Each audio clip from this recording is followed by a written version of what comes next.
For today's video, tara at lumayo muna tayo sa ingay ng Maynila. Magpahinga muna tayo dito sa Camp Dragonfly. Dito lang to sa may Quezon Province. Sobrang lawak dito at sobrang ganda. Kung hanap nyo isang peaceful na lugar, bagay na bagay ito sa inyo. Sa ngayon ay meron silang pinaparentahang 3 tent, pero pwede rin naman mag-tent pitching dito. Tara at libutin natin kung ano pang mga makikita natin dito. Yung nakikitang yung yan, I think good for 4 packs siya.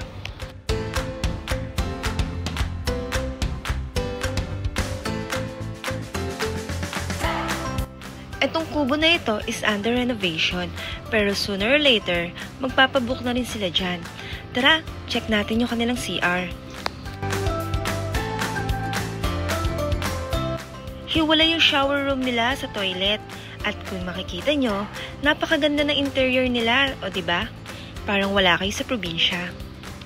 Solar lang pala yung kuryente nila dito, kaya mas maganda kung magdadala kayo ng mga extra power bank.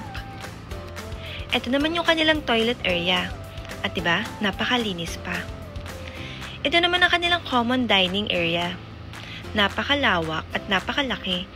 Meron din sila ditong common kitchen. Pwede kayong gumamit ng kanilang gas stove. Etong lugar na to ay literal na farm, kaya huwag kayo mag-e-expect na parang hotel service dito. Eto at meron din sila ditong bonfire area. Napakabait na kanilang caretaker dito. Kung anong mga kailangan nyo, talagang ibibigay sa inyo. Meron din silang ilog dito na talagang napakalinis at napakalamig. Pwedeng maligo dito. Huwag kayong mag-alala dahil mababaw lang naman yung ilog dito. Ito talaga ang nakakamiss sa probinsya, yung maligo kayo sa napakalamig na ilog. At dahil nagutom na ako, tara at magluto muna tayo ng ating pagkain.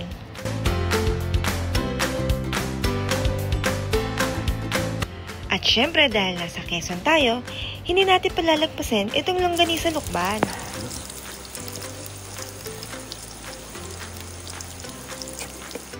At eto na ang ating pagkain. Tara, kain tayo. Napakasarap pakinggan ng huni ng mga kuliglig, di ba? Eto nga pala yung tent ko na gagamitin ngayon. Kahit solar lang yung kuryente nila dito, meron din silang pinoprovide na ilaw kada kubo. Pero wag nyo na rin kalimutan magbaon ng sarili nyong ilaw. Alam nyo ba, 7 PM pa lang, pero tingnan nyo, sobrang dilim na.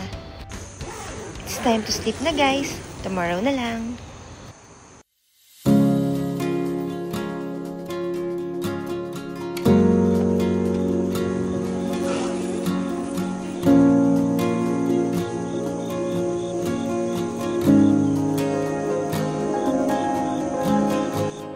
Good morning!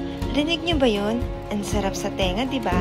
At napakasarap humigop ng kape sa ganito kagandang lugar.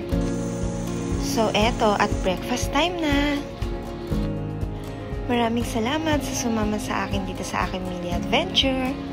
Kaya kung kayo naghahanap ng isang masarap at peaceful na lugar, punta na kayo dito sa Camp Dragonfly. Paalam!